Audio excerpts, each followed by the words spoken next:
tea and cookies for meeting with the speaker at 4 for grad students and postdocs. So you can have a chance to talk with the speaker without, fellows and faculty sort of dominating the conversation. So it's a real pleasure to introduce our speaker today, Joseph Thywissen. Got his doctorate at Harvard and a postdoc at the Institut d'Optique, and then moved from there to University of Toronto, where he is today. He's also a fellow of the American Physical Society, and this will give a little bit of a background on his research. Citation for the development of novel guides and traps for neutral atoms and for studies of quantum degenerate Bose and Fermi gases. So it's a great pleasure to have him here today. And with that, I'll let him take it away. Thank you. Thank you. Thanks, Nathan. Thanks for the invitation. It's such a pleasure to be here. What do I do with this thing? Clip it anywhere. Try to clip it. A little stronger. Apologies to those who are hearing this on Zoom. All right. Yeah, I can't see what's happening. Yeah, thank you. Perfect. All right. Great. All right. So this is my first time visiting the JQI, but of course, your work has influenced what I'm going to tell you about, and I hope I can provoke some questions. And so I hear it's a real disgrace to get your last slide in this audience, and so please save me from that. So I'm going to tell you today about physics that I'm going to call broadly orbital physics. And there are two ways in which you could mean orbit. If I have a single particle, that could mean that I have a gapped quantized motional excitation. If I have two particles, that might mean those two particles come together with a non-zero angular momentum and orbit around each other. And so those two kind of senses of orbit will both play a role in what I'm going to tell you today. And the reason generally we're excited about orbital physics is because there's some nearby prospects of getting to quantum degenerate P-wave superfluid systems, which have all kinds of strange things like chirality and their order parameters. And in optical lattices, fairly little explored, although has been explored here at the JQI, is hybrid models beyond the lowest band. And with those higher bands, you have interesting dispersions and new quantum degrees of freedom. So all of these things will come in various ways to what I'm going to tell you today. And the big context here is asking whether P-wave systems have some kind of universality. So what do I mean by that? Well, nature does not seem to like P-waves. We only have one confirmed P-wave superfluid, and that's helium-3. Every other solid state system that we know of, for instance, with electrons, has not been confirmed as having a P-wave superconductor. Strontium ruthenate was thought for decades to be a P-wave superconductor, but now I think people know it's S plus ID or something crazy like that. On the other hand, for atoms, it's known that potassium-40 and lithium-6, for instance, provide tunable P-wave interactions. And here I'm showing you a discovery from potassium-40 from Debbie Jin's lab, where as a function of magnetic field, the collisional cross-section due to P-waves is enhanced several orders of magnitude around 200 Gauss. And this is exactly the system that I'm going to focus on today, spin-polarized potassium-40 fermions near this 200 Gauss resonance. So a Feshbach resonance works for P waves like it does for S waves, where there's a bound state, which is a discrete state, and as it moves into energetic degeneracy with a continuum, it scars the continuum, leaving behind a scattering phase, which depends both on the magnetic field and the collisional energy between particles.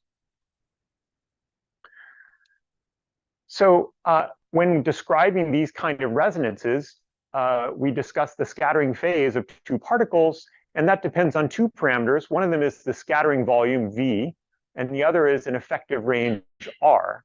And the Feshbach resonance is where this V parameter diverges at a particular magnetic field, and that follows a kind of typical form that it should be familiar to those of you who work with S waves. For S waves, the scattering length and scattering volume is equal to some background value times this Fano form of a resonance. And so for S waves, the scattering phase also comes into the first, the scattering length also comes into the first term here. And then there's a subleading term, which is called the effective range, both for S waves and for P waves. But there's a tremendous difference between S and P waves in this subleading term, which is that for S waves, once you get ultra cold, K, the collisional momentum, can go to 0 or become very small. And so you can neglect this second term and all high order terms. But for P waves, notice that the second term goes like 1 over K, meaning when you get cold, it gets more important. And so this breaks some kind of universality because I can no longer describe the physics with just this first term. I really need this second term as well. And so this effective range term, for instance, means that all the beautiful scale invariant physics you get with S-wave gases when the scattering length diverges is not scale invariant for P waves anymore. This effective range, in fact, has an upper bound, meaning we can't get rid of the second term by tuning R to infinity. And so we have to live with an effective range. And this has important consequences for what the bound state energies are, for transport, and for thermodynamics. There's another thing about P waves, which has been really a burr in the side of anyone trying to work with these gases, is that three-body losses are also enhanced when you enhance the two-body collisions. So two-body collision enhancement sounds great because systems thermalize, but three-body collisions lead to molecular formation and atom loss out of an atomic manifold. So this was observed quite early on in potassium-40 and also in and also in lithium-6. And recently it's been shown in lithium-6 that, for instance, this three-body loss is actually unitary in the sense that it's as strong as it could possibly be near resonance. So three-body loss is a real problem. And you can understand that if you have heard about work where people take S-wave bosons and try to tune those to resonances. In a similar way, for bosons, once you enhance the two-body stuff, you enhance the three-body stuff. So there's nothing that saves you from that. And so this was a major barrier and continues to be a major barrier for interesting P-wave physics in the field. So I'm going to tell you now about two different works. One of them is a collaboration with Anna Maria Ray and Jose Dencauet-Gilla, in which we take pairs of atoms and put them into a deep optical lattice and look at the two-body physics of P-wave interactions. And the second one is where we take these a similar system, but now confine them in only two directions, leaving the last one free. And there we have ensembles of quasi-one-dimensional gases of dozens of particles, and we look at the 1D physics of P-wave systems.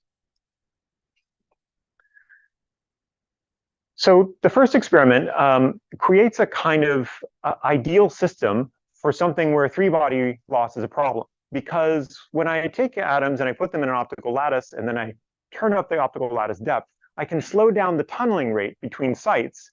And so any site that has two atoms will stay two-atom systems, and now I can tune interactions without this pesky three-body loss. And so it makes a kind of perfect petri dish. We get to look at pairs in kind of isolation and really look at whether things behave as you would expect for P waves. The way we do this kind of thing is we load first singlets, spin up, spin down combinations into the lowest band.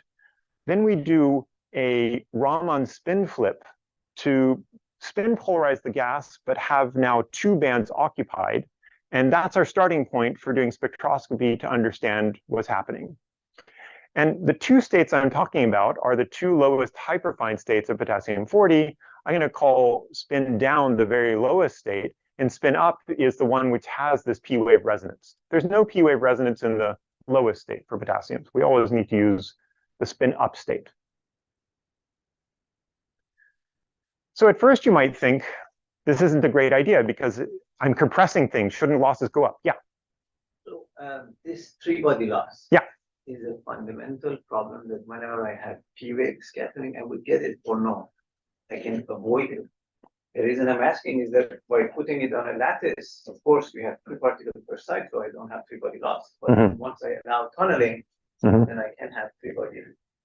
Yes. And then is it that by forming this many orbitals, we have got rid of this three body loss fundamentally, or no, like effectively?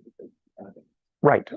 I think there's no fundamental way that I'm getting rid of it. I could do some kind of, this is not something we've done, but where this might be going is maybe you can engineer the energy scale such that there's a xenosuppression of loss, which has, for instance, been done in rubidium molecules, where the loss is so strong that it prevents tunneling onto the same site. Or maybe I can engineer a gap such that the energy of just the elastic energy of having three particles on one site could tune that far off resonance and again suppress tunneling onto the same site. So it's an open question about how to extend this really idealized system to something messier, mini-body, which now will have at least some virtual three-body occupation on single sites. So it's, if I look at what you've got down there in the lower right-hand corner, yeah, the lattice that's 60 equality doesn't have a whole lot of tunneling. That's right. So for now, it's fine because the tunneling between sites is slower than 100 milliseconds, and so we can do all our experiments without having to worry about this. Yeah. Okay, so now you can think about, and I'll describe each site as a harmonic oscillator and forget about the lattice degree of freedom. And so the problem we want to treat now is two atoms in a single 3D harmonic oscillator. And the typical energy scales here are 100 kilohertz classical oscillation frequency, which means that for this atom, the harmonic oscillator length is about 50 nanometers. The on-site density is tremendously high. So the density is 5 to the 15 per centimeter cubed. And for anyone that knows about these loss rates, that sounds terrible for loss rates. But again, there is no third particle, so that's not a problem for us. Now, sometimes when we're doing these kinds of problems, we think of the trap itself as providing the additional possibility of momentum exchange. I mean, you can only make molecules, we say, by three-body collisions, but that's really only true in free space. So what about the fact that there's a pretty strong trap, and I could maybe make molecules? Is that? Well, it still needs to conserve energy. So, I mean, there is a Feshbach resonance that I'm going to be using, and that, of course, is a degeneracy between this spin state with this spin state, which is a different molecule, and there is overlap, but only among an energy-conserving manifold.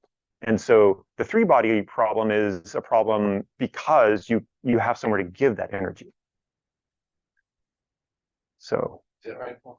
I and my group did a paper on this around 2002. The answer is trap for harmonic trap, no problem. For a true trap, which has anharmonicities, trap anharmonicity can make the trap act like a third particle and cause loss rates. Okay, so We calculated the rate; it's totally negligible for the system. Okay. Okay, and I will come back to that other degree of freedom in a moment. Thank you. Okay. So what kind of measurement do we do? We start, as I mentioned, with a spin-polarized spin-down state of two atoms on a single site. And then we do RF spectroscopy, which does a double spin flip. So we flip both of these atoms to spin up. And as I told you, the spin up one is where we get to tune these p-wave interactions. And now just by measuring the energy cost of going from down to up, we know if there's additional interaction energy. So what is the frequency of RF required to make this transition? Anything above or below the single particle flip will tell us about additional interaction energies. So what we measure is a kind of polarization, how successful we are in spin flipping versus RF frequency. And at 0 is where we have singlons in the lattice because not all sites are doubly occupied. And that provides a useful reference for what uninteresting is, just spin flips.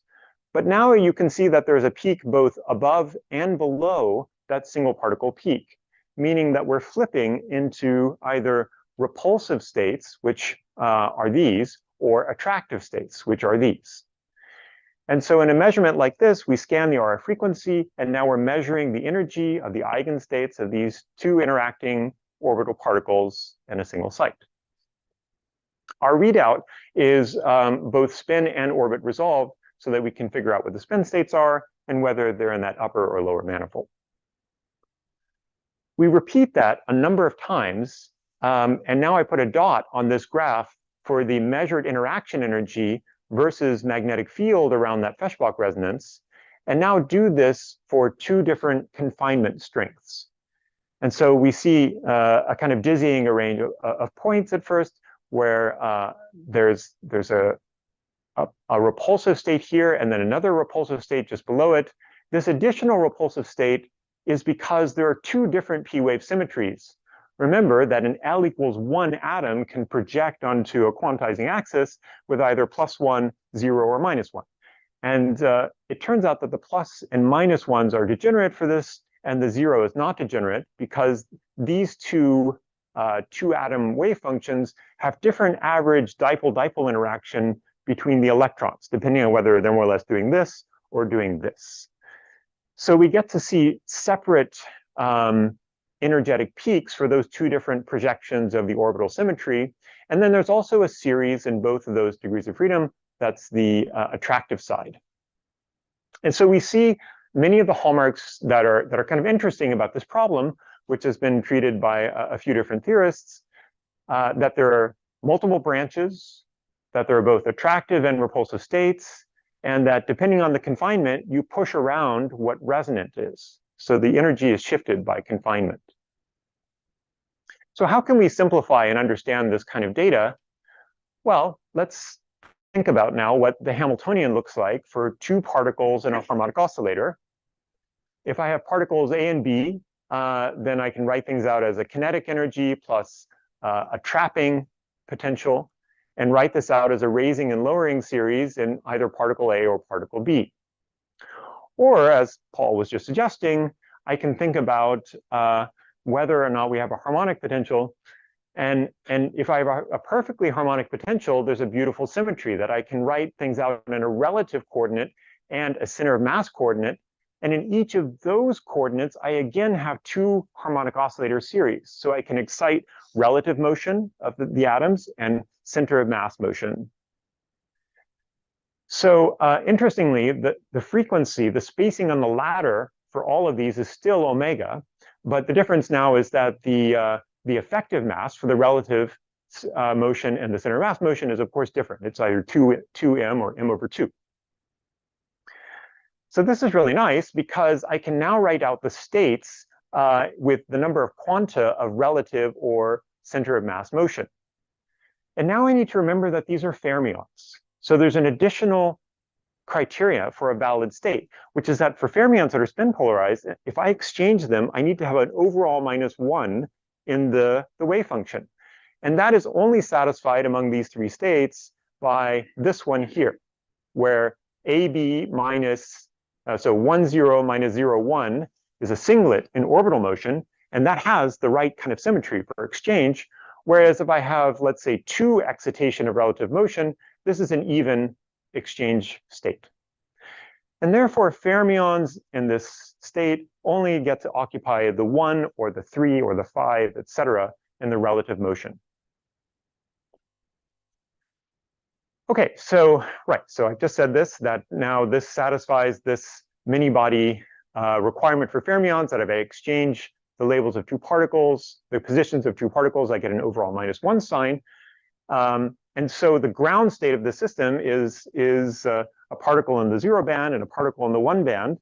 But you knew that already by the Pauli exclusion principle, right? I can only put one fermion per state. It's just that remember that when I'm doing that, really, the Pauli exclusion principle comes from the exchange, as a consequence of exchange. And this is the actual state, a singlet state. Yeah. In the interest of not getting to the end of your slide, can you go back 2 slides? Yeah. One more. So was this RF or Raman? RF. RF, okay. Yeah. And is there the RF couples to the vibrational? No, the RF does not couple to the vibrational. This is an excellent question. Yes. I So was wondering if there was state dependence in your lattice that would decouple it. It doesn't. So we need the Raman to move from ground to ground excited. Right. And now when we do this spin flip, if I'm changing the motional, if I'm changing the wave function, that only succeeds if there's overlap between the initial and final state. So I couldn't use RF to now move up or down this ladder. Right. And I'll show you that this is something we measure later. But what is this picture in the bottom right? I guess this is showing you that the spin down atoms are mostly in the ground band, and let's say the spin up atoms here are mostly in the excited band. Actually, it's just kind of cartoon-like figure. It's like we can see both of these degrees of freedom. And you fill the band just because of the fact that this was a Fermi gas and you loaded it from a degenerate. Yes, that's right. Well, do we fill the band? I mean, It looks like it's filled. Yeah, I mean, it's a Fermi gas. We don't have an insulating state to start with, so they're empty sites. But it's also not cold enough that these single particles are at the bottom of the band. Okay. I really like this next slide that you showed, like where you did the 0, -0, 1, -1, 0. But then what does this top left show actually? Like, what does it mean for the two blue things to be in the second line? Or what does T mean? Okay, so this is a triplet motional state and a triplet spin state. Okay. Let's see. Is that right? That seems wrong. This is the triplet spin state and a antisymmetric motional state. Yes, that's right. That's right. It's which of the triplets is it? It's this one. Yes, but otherwise the motional state is antisymmetric. So the two blue dots there on the second line means like one is maybe in the 0 and one is in the 1. So okay, so this cartoon here is, let me just skip forward to show you what I mean by that. That's basically saying I'm only going to tell you with this double struck harmonic oscillator what the relative motional state is. So this is the relative motion ladder where the fermions can only occupy the odd states. And so they're sitting here on the one state because the bosons would be required for this. So I was baffled by this slide. Thank you, Trey. Thank you. Yeah. Yes, sorry, I'm okay. Good question. So that's the relative motion state. That's the relative motional state. And so here, this is saying that now I'm just going to show you a ladder of states with a relative motion, and we're going to assume that the quantum that we have always a ground state in the center of mass motion, and the decoupling of these two degrees of freedom relies on a perfect harmonic oscillator. So if there are anharmonic terms, then I can't neglect center of mass motion. Which of course there are, but you're saying it's 60 recoils deep. They're not very important. That's right. Yeah, that's right. If this was 5 recoils deep, this would be a problem. Yes, that's right. But you have other problems. Like free-body loss. Yeah. Okay, so what I'm showing with this double struck harmonic oscillator is the relative motion, and we only get to occupy every second state here. All right, so now you can do all this again, but go to 3D. And so now you also in 3D can add the interaction into that relative degree of freedom. There's no interaction in the center of mass term. Its interaction here is dependent on the relative motion of two particles. And so now I need to solve this problem. But I'm going to still be referring to these non-interacting eigenstates. And now, because there are 3 different quantum numbers, the number of relative motional quanta is basically in relative. And because there are 3 directions, there's also a 0-point energy of 3/2 h bar omega. So the requirement for fermions now is that the number of relative excitations is again odd. These in and L here are kind of like hydrogenic labels for this problem. So once you solve that relative motion problem, you get a very complicated wave function. So this is a couple channels theory solution from José Dincao, and I'm showing you the P wave total wave function in all channels as a function of interatomic distance in harmonic oscillator units. And this is a log scale, so I can show you what's happening at every regime in relative separation. And so when the particles are far away from each other, their wave function is determined by the shape of this harmonic oscillator confinement, and I can compare them to a non-interacting state. So here I'm showing you the n equals 1 relative state, and you see that at a long length scale, this looks much like the non-interacting state. At a very short scale, this is a molecule, and the molecule has a certain number of nodes in it, which tells you the motional quantum number. And this has nothing to do with the harmonic oscillator states. And now, of course, there's a continuity of this wave function from short to long range. And I can go pretty far by using a pseudopotential, which I'm going to discuss in the next slide. Notice the transition between the atomic scale and the molecular scale is also set by the van der Waals length, and various choices for what the van der Waals length, within factors of 2 or so are given here. This is the classical turning radius, etc. Now, this is a p-wave state where the open channel is the second spin state, labeling the channels A, B, C, D, E, etc. from bottom to top. This is the BB open channel. But when the particles come close, the hyperfine interaction at short range mixes a number of these channels. And so, in fact, you need to keep track of not only the BB, but the AC, the AQ, the BR, and the RR. So there are multiple populated closed channels, and this seems like a mess. Like, what am I going to do with this now, except for talking to Paul and talking to Jose? And can you do anything analytic that discusses the universality that you might see in other p-wave systems as well? And there is. It's something called a pseudopotential. So a pseudopotential is something some of you may know about for S waves, that when two particles come close together, you can think of them interacting with a scattering length and a delta function potential, so long as I engineer the coupling strength of that delta interaction to give the right scattering phase as things move far apart. After all, this is a quantum scattering event, and quantum mechanics is a great eraser of information. All I get in an elastic collision is a phase. And so if I get the right phase using a model potential instead of the true potential, I have a correct model for the low energy, long range physics of the problem. So P waves are also a quantum scattering event. If I get the right P wave scattering phase using a simpler potential, then I get to maybe extend this to many body systems. So, but P waves are a little more complicated, and you need not just a delta function, but this crazy delta function with a derivative that acts to the left of itself and to the right of itself. You need a regularization, and then you need something like, this is the coupling constant here, where V of E is the energy-dependent scattering volume. And that's being chosen to just get the correct scattering phase that also includes this effective range term.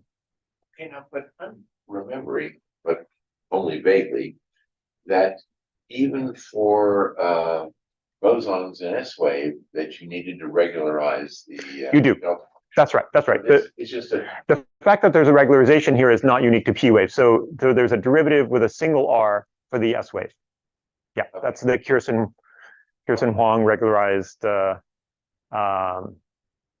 function. But when writing down the P wave, Huang and Yang made a mistake, an algebraic mistake. And this led to like a cottage industry of other correcting papers and debates about how to do this. And then there's other uglinesses. For instance, the eigenstates are not normalizable. So if you want to use this potential, you have to cut them off somewhere. And now what's a consistent way of cutting them off? Ivan Deutsch, for instance, has a nice, he has a nice way of stopping the potential at some kind of delta sphere instead of a delta point. And so there are different approaches to doing this. Another thing that bugs me a lot is that there's an energy-dependent term in your Hamiltonian. That's not how Schrodinger's equation usually works.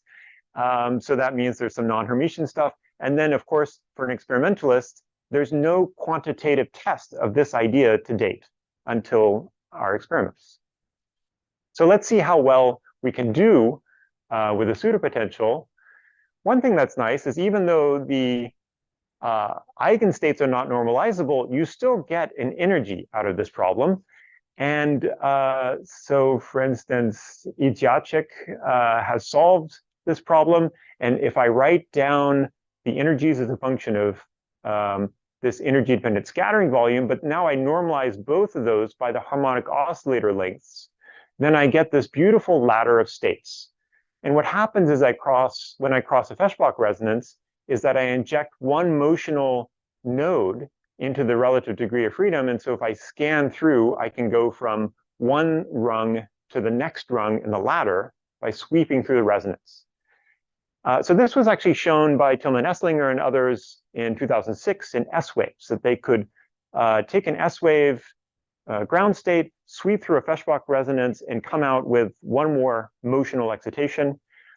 This also works for P-waves. And now you can understand what we're seeing with these two different states, that there's a repulsive and an attractive possibility at any value of the scattering length. So this works. If I take all of that data, that kind of mess of points I was showing you for both symmetries of the scattering, they collapse into this beautiful curve where far from resonance, I have 5 halves bar omega, which is what you would expect for two particles in the ground and excited state.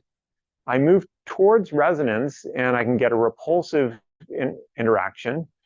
And on the other side of resonance, I have an attractive interaction. And both of these get to a point where there's 1 bar omega of interaction energy. And so that's unitarity.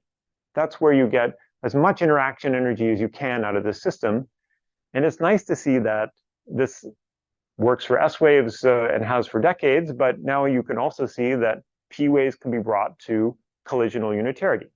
The scattering phase at short range then is pi/2. If I look a little closer, there are some non-idealities. For instance, I do need to make a correction for the anharmonicity of our lattice. So you see this rainbow of curves is that slightly different anharmonic correction for the various confinement energies we used. And the second thing I told you is that I need to cut off the eigenstates. So for this, what we did is we used the full solution from the coupled channels to test, in theory, what the pseudopotential energies are. And we found that we cut the wave function off at a van der Waals length at about 50 nanometers or 50 Bohr. That worked for every single state. So we have a single cutoff choice for all of these. Yeah. So what does it mean to have like a given value range, like 2 different solutions, like to the right, 0, where there are points above, like here and there? Yeah. So what does it mean, like, when you have 2 different solutions, there are 2 different ones? Yeah, in fact, there's an infinite number of solutions. This is an infinite ladder. So, oops, yeah. So for every value of the scattering volume, there's an infinite series. That's true for S-waves as well. What's different for P-waves is that for every magnetic field, I can see both of them close to the initial state. Okay, and by the way, you can also see that this series skips the forbidden symmetry here of 7 halves bar omega and would eventually go up to 9 halves bar omega, which is the next allowed non-interacting state where I would have 3 motional quanta in the relative degree of freedom. Okay, so to Trey's question, when we go further and further into an interacting state, it becomes harder and harder for the RF to do the spin flip. And we can see that by looking at the 2 spin flip spin dynamics. And we see that it slows down. Rabi oscillations between the initial and final states get slower and slower as I get higher and higher in interaction energy. So higher interaction energy means higher scattering volume. So I move this way in scattering volume. And you see that this oscillation frequency here, which is an oscillation between initial and final state, gets slower and slower in frequency. And from that, you can back out what the projection between the initial and the final state is, and you see that an interacting state should resemble less and less a non-interacting state. That limits, in a sense, the range of final states we can probe with this method. The last measurement we did is just holding these pairs in the interacting state in the lattice for various amounts of time, and we see that the lifetime can be much longer in a lattice than in free space, and that's just because we can tune the overlap to these free space spin-up states, which have their own kind of two-body loss rates. When you say that it's longer, it can be longer in a lattice than a free space, you mean for the same effective density, or what are you comparing? I'm really comparing just absolute time, and that's because so for the same gross density, or is that, I mean, you got to be something that's the same, right? Or no, I know I'm definitely cheating here. Because as I move up in lifetime, I'm also moving to weaker and weaker interactions. And so a non-interacting gas would be infinitely long-lived.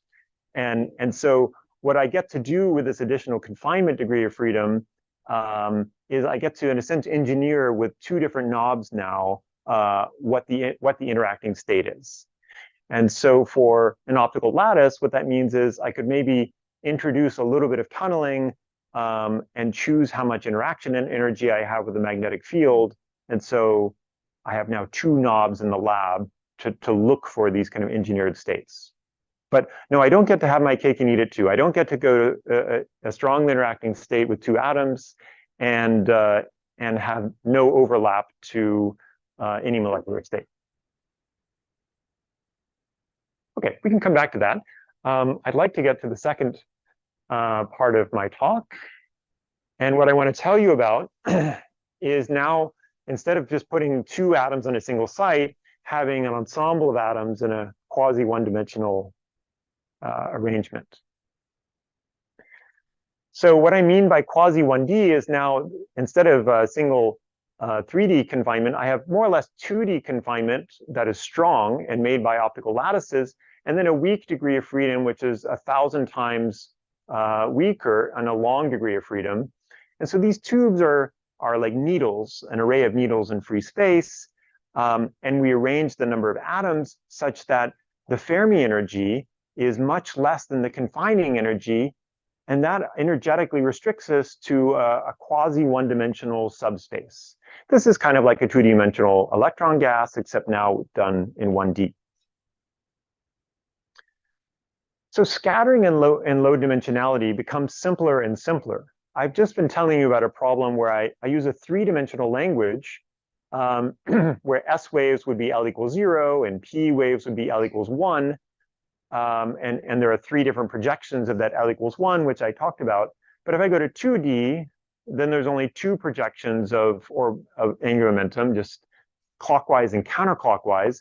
And if I go to 1D, it doesn't really make sense to talk about angular momentum anymore. And instead, there's only two possibilities, that I have an exchange even wave function or an exchange odd wave function, and that's it. There's no higher partial waves. And so when you're in 1D, once you've done even wave and odd wave, you've done everything. And so far in 1D systems, most people have looked at even wave interactions, especially between bosons.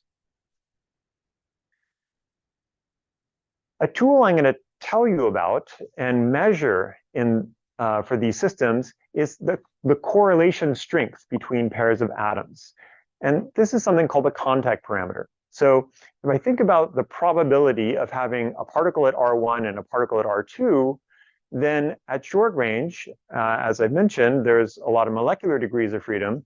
At long range, there's perhaps some many-body physics, but in between the density scale and the range of the potential, you have a non-interacting two-particle Schrodinger equation that tells you the wave function should have some kind of polynomial scaling. And so one thing we can do is measure what the wave function looks like in this nice regime here, where we know the shape of the two-body correlator, but we don't know the strength. So if we can measure the strength of two-body probability in this range, then we know how often particles come together pairwise, and we know how strongly correlated a gas is. Is this the same as TAN's contact? Yes, this is TAN's contact. Just in 1D? Or... Right. I'm going to measure this in 1D. So let me just remind you what this looks like in 3D. This is the contact. So as discussed by Sheena Tan and many other people afterwards. And what's remarkable about this contact parameter, which is C on this slide here, is that it links both macroscopic properties like thermodynamics and microscopic properties like what the two-body correlator is, the thing I just showed you on the previous slide.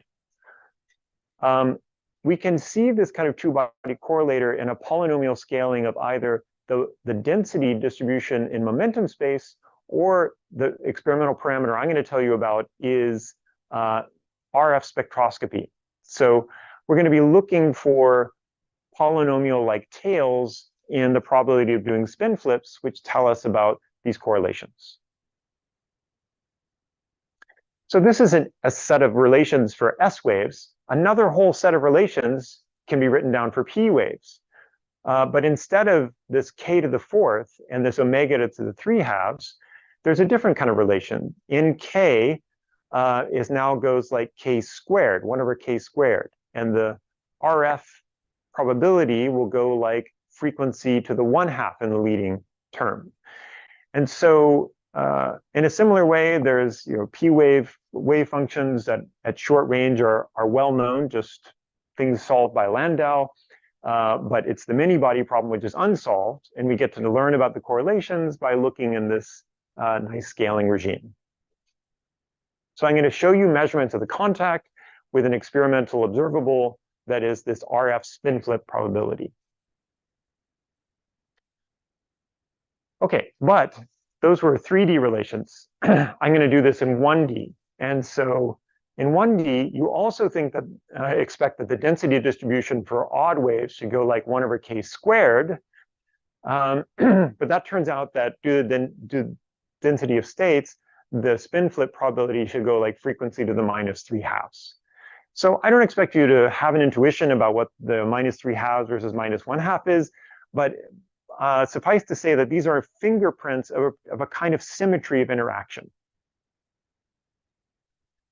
What we do now is very similar to what I showed you in the lattice, where we start interactions by flipping into a P wave state, and then we wait some kind of time, and then do a measurement.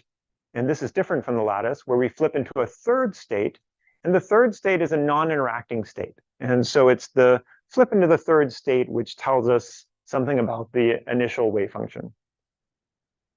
And so here's already the results, that if I'm close to a P wave interaction, then the probability of flipping spin states from this B to C follows a nice polynomial decay here across a wide range of frequency.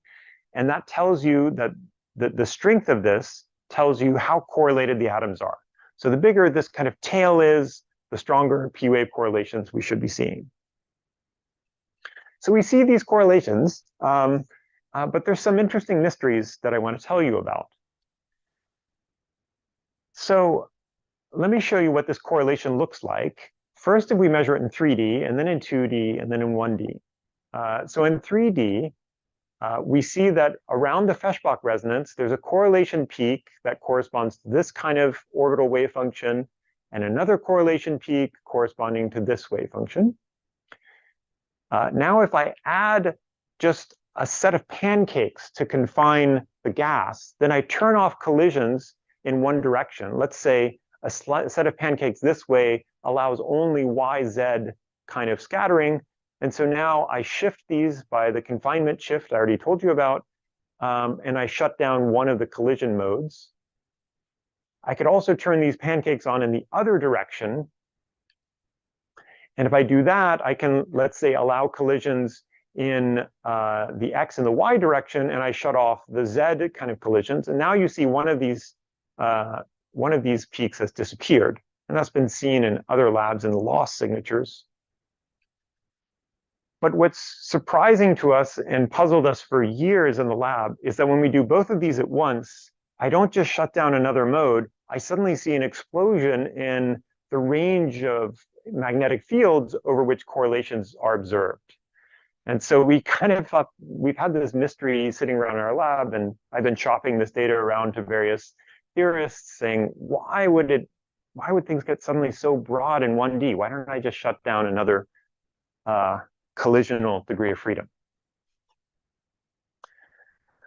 Well, first of all, let me just say that some part of this pretty much follows what you expect, that if I try confining the gas in a wide range of lattice strengths, and I measure this odd wave correlation strength, then the P wave part of this looks kind of like we expect, at least for some range of magnetic fields and confinement strengths. And so what I'm showing you here is the contact versus this odd wave scattering length now. That's kind of like the scattering volume, scaled by the Fermi energy. So this parameter shows you that this is really a 1D problem, because when I take what looks like a kind of messy set of 3D data and I rescale everything by a 1D parameter, then these 1D parameter causes all the data to collapse onto a single trend. That trend with no scaling parameters matches, at least qualitatively, what you expect from either low temperature or high temperature theory for a many-body system in 1D. And the correlation strength gets higher and higher until I get to a kind of lossy zone. And the lossy zone near the Feshbach resonance is the reemergence of this three-body loss that I mentioned earlier. Since we don't have a 3D lattice now, three particles can come together and cause some loss. That's been studied by people at Rice University and at Penn State, and we didn't really dig into that. So the difference between what I'm showing you here, where things seem to make sense, and where things have a really broad correlation strength, is a very careful control over an error in how we load our atoms. So I told you this is a 1D problem, and that things were sitting in this restricted 1D space.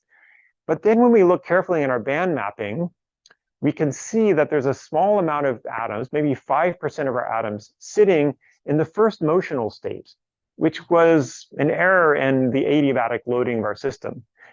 And at first we looked at this and said, yeah, this looks pretty good. All of our atoms pretty much are in the middle.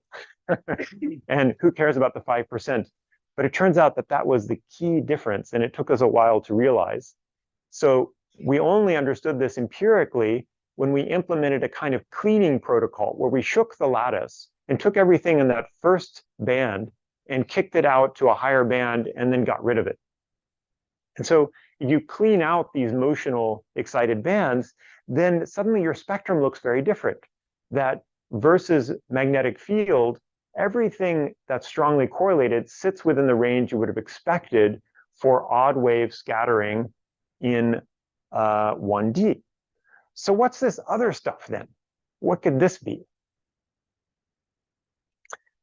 So what's happening here is a remarkable thing, which we didn't engineer at first, but then later learned how to control. And that's if I accidentally have some atoms in the first transverse motional state of these tubes, and they collide with an atom in the ground state, then they can form an orbital triplet.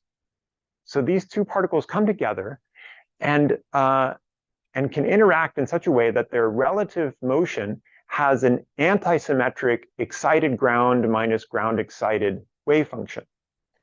So now in this strongly confined direction, I have an orbital singlet, and that allows the low energy collision to be an even wave collision. So once I satisfy exchange symmetry with this orbital degree of freedom, I now get to have things that interact as if they were two bosons in the low energy degree of freedom. So the hypothesis is then that you have an orbital singlet and then a quasi-1D state, which is even wave or S wave. And so this is completely allowed because it's the relative degree of freedom in that transverse state, either in the one or the other of the strongly confined directions, which has the anti-symmetry in it, a node in it. And that means I can have a nodeless wave function in the 1D degree of freedom. Because that additional particle in the excited band has a lot more energy, it also means that I've engineered a continuum with another h bar omega of energy, and that continuum sits at a higher energy by, let's say, about 100 kilohertz from the ground band. And so now to engineer a Feshbach resonance up there, I need to slide that discrete state up to a higher energy, which means a different magnetic field. And so because this new orbital states sit at a higher energy, they also occur resonantly at a different magnetic field, allowing us to distinguish them by the magnetic field we apply to the atoms. There's another splitting, which I've already told you about, that between the XY and the Z dimer, there's a dipole-dipole splitting. So there's often a scenario where we've allowed there to be both a continuum at one magnetic field here, and then another magnetic field with a dipole-dipole splitting.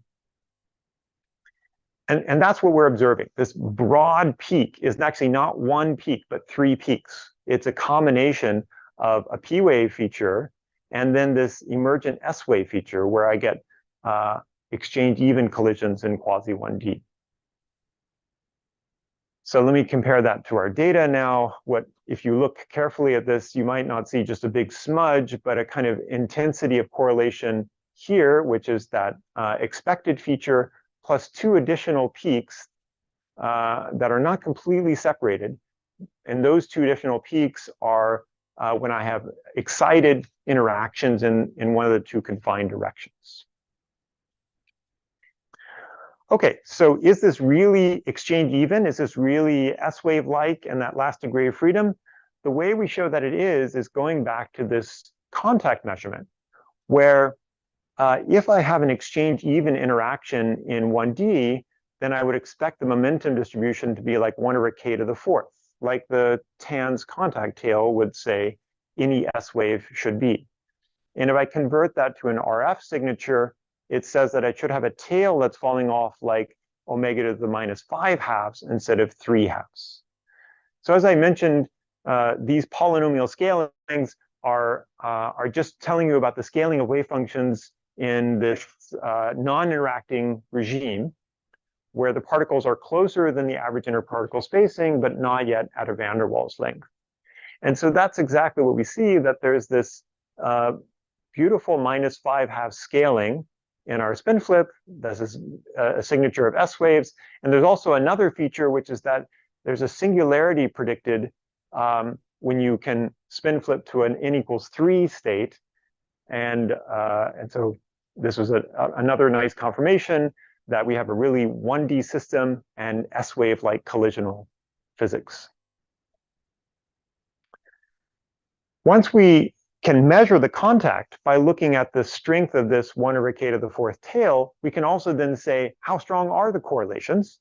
And so the correlation strength now is much stronger than what we observed for the odd waves. So in dimensionless units where 1 would be a unitary interaction, we have an interaction which is something like 0.4 at the strongest we've observed. And so that says that these 1D even wave collisions give you stronger correlations than the thing we thought we were going to see, which are the odd waves. All right. I'm almost done here. Let me just try to say one more thing about this unexpected correlation. Why are the correlations stronger for exchange even collisions than for exchange odd collisions? The reason is that, coming back to the pseudopotential I told you about at the first half of the talk, there's some derivatives in that pseudopotential which tell you that P waves is a coupling that scales with momentum. The reason intuitively you would expect P wave collisions to scale with momentum is that when particles come together and have to rotate around each other, there's a centrifugal barrier. And so now if you have a centrifugal barrier and you come in at lower and lower energy, that barrier becomes a tunneling barrier that looks wider and wider. So at lower and lower energy, particles interact more weakly. Another way you can see that kind of semi-classically is if I want to have h bar angular momentum and I'm coming in really quickly, then I can be really close. I can have an impact parameter that's small and have that kind of angular momentum.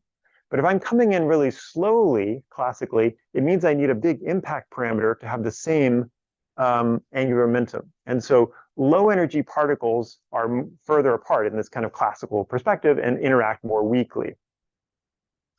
So p-wave coupling scales like some kind of momentum in the relative wave function. So a matrix element has these two derivatives in it.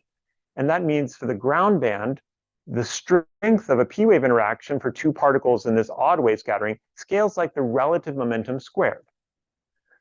So as I get colder and colder for odd waves in 1D, that means that the interaction gets weaker and weaker.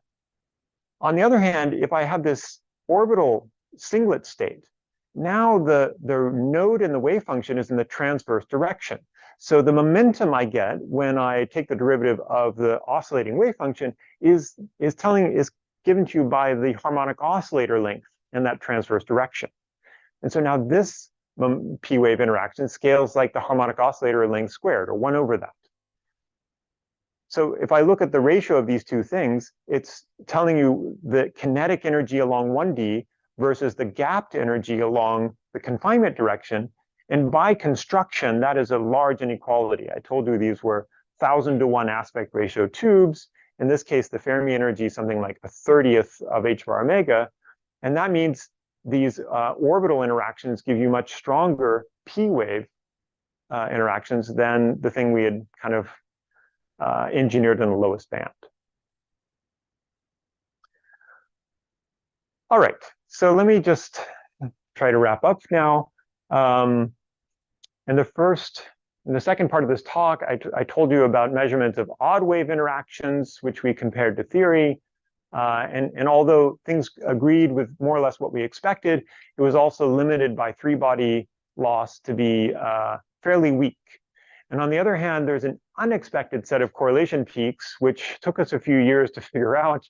And what's happening here is we stumbled into a kind of emergent S-wave interaction in 1D that gave us far stronger near unitary correlations. And we can discuss why this should also be energetically broad at low energy. So as an outlook, let me just first of all say that the things I'm telling you were not really quantum simulations, in the sense that in both cases, we did spectroscopy, saw things which we needed to understand, learn something. So we're seeing the fingerprints of nature and then needing to interpret them, rather than knowing what our Hamiltonian is and doing a calculation. We've discovered some really nice universalities. For the two-body systems, we see that this harmonic oscillator ladder with an interacting pseudopotential describes the energies we saw very well. And for 1D, we found there's this interesting emergent symmetry. And you can think about what other kind of low energy symmetries you can find.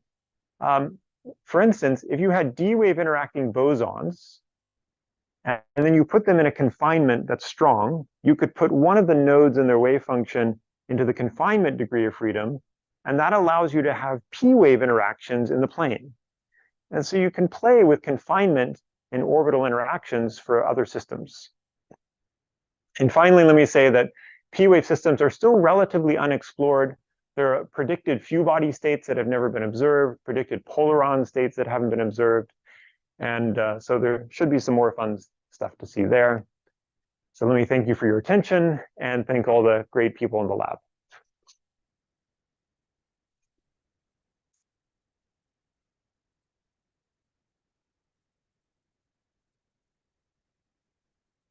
I'll ask a question. Many years ago, we found when we were looking at S-waves and lattices that the effective range approximation was always a good approximation generally for treating the energy-dependent scattering length for understanding how did you basically find that in all of your studies, you could use the p-wave effective range interaction expansion and just through the first term and the effective range term, that always works? Is that essentially what you're saying? You can do that to p-waves as well? I think Or do you- The question- Do you use couple channels, or do you use an effective range expansion? Well, we compared couple channels to the effective range expansion, and we found that yes, in the energies we looked at here, which were at most, say, hundreds of kilohertz, it seemed to be a good enough approximation for the uncertainty of our data. And the leading deviation was anharmonicity, not a failure of the effective range approximation. But based on our collaborative work, you expect that to break down at the megahertz scale. So not far away, you would need something beyond a single effective range term. So work in your second experiment when your band excitation energy, which effectively is giving you a higher kinetic energy in the three-dimensional short-range part of the collision, you're getting from the band excitation, and you can calculate the energy dependence of that using an effective range approximation in that experiment. Yes, yes. But I should say that in the second experiment, I don't think our data is very quantitative. I mean, we're seeing a lot of qualitative many-body physics, but as you can see, the data is a bit of a mess. I mean, we see new phenomena, but because there's losses involved, and I would say that, you know, comparison to ab initio theory for the many-body system has qualitative agreement, but I don't think we're doing a quantitative test of the theory yet. So I don't know if we would see deviations at the 10% scale, let's say, in that second experiment. It's kind of messy, new stuff in many-body physics, but not a quantitative, stringent test of theory. So, speaking of loss, what were the timescales of the second set of experiments in the needles, and what was your loss limitation? Yeah, the timescale were milliseconds. So we could not do 100 millisecond scale experiments. It was really less than 10 millisecond experiment for the quasi-1D systems. For the set that scale, that was the other part of the question. What sets that scale? What sets the scale is that the bound state that creates the Feshbach resonance is not a closed state, and so that state is coupled through higher order interactions to more deeply bound molecules. And at most, the lifetime of that state is something like 7 milliseconds, between 5 and 10 or 5 and 12, I think, depending on which projection we're talking about. And so now the overlap of the free particle state to that molecular state then gives you, along with the elastic interaction, a finite two-body lifetime. That's a non-adiabatic. Non-adiabatic, I don't know. Yeah, Paul said yes. Okay. Let's take a speaker again. Thank you.